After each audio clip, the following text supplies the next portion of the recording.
right, what we're going to do is sketch the graph of y equals 1 minus cosine x. My approach to this is I'm incrementally going to sketch this graph by looking at translations. So let me start off with just the cosine graph, y equals cosine x. Y equals cosine x looks like this. Okay, here's y equals cosine x. It's a wave, and we know that cosine of 0 is 1, so it starts off here at 1, and we know the period is 2 pi.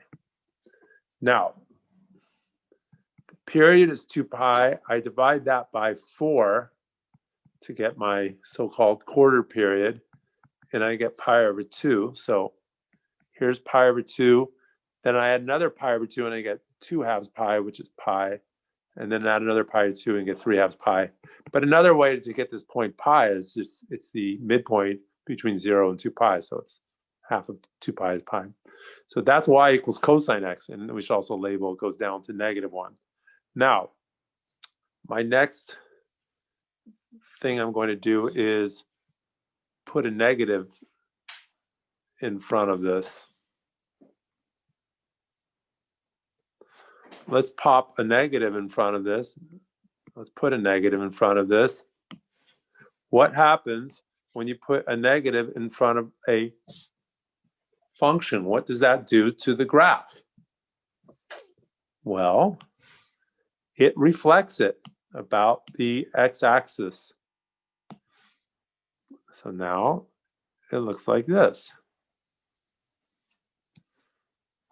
Inconveniently went through my labeling, but let's just leave it like that for a bit.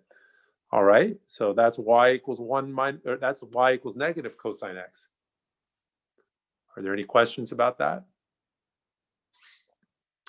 Next, what I'm going to do is I'm going to copy and paste this.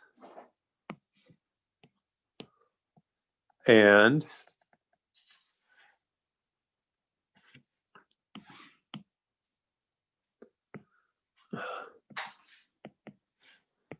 it's good to label the axis. Okay, I'm going to copy and paste this. Now, this, and what I want to do for this function here is I'm going to add 1. So this is negative cosine x plus 1. In other words, y equals 1 minus cosine x. This is going to shift the graph up by 1. Now, I have this little trick here of how I'm going to show shifting up the graph. I'm going to take this x-axis and just move it down like I'm showing here. But what I do is see why I have y equals negative cosine x? What I do is I make a dotted line, whichever color I want to make it in. I make a dotted line that corresponds to the unshifted. I make a dotted line, and that sort of looks like, in the bug picture, like the x-axis. I like that as a reference. Okay. So I know that maybe this doesn't, the thing you might say is, well, I don't have this graphing program or this program that's being used here. So what I do is I just put a dotted line where I usually have the x-axis, and I put that y equals 1. So here's 1. And then I fill in the other numbers. So all these numbers, -1, 0, and 1, I've added 1 to. So the x-axis is now down here, and now I fill in these key points below. But it's just, I took this graph and shifted up by 1. And what I do is I just replace the x-axis by I'm going to change the color, but I replace the x-axis by a dotted line. Okay, so let's just zoom out there, and that's my final answer. This is the final answer to the problem.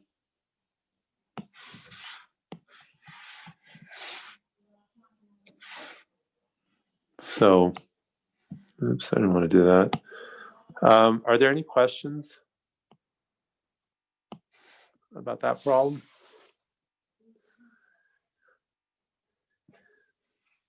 Let's make it even better by Making sure I write down y for the y-axis.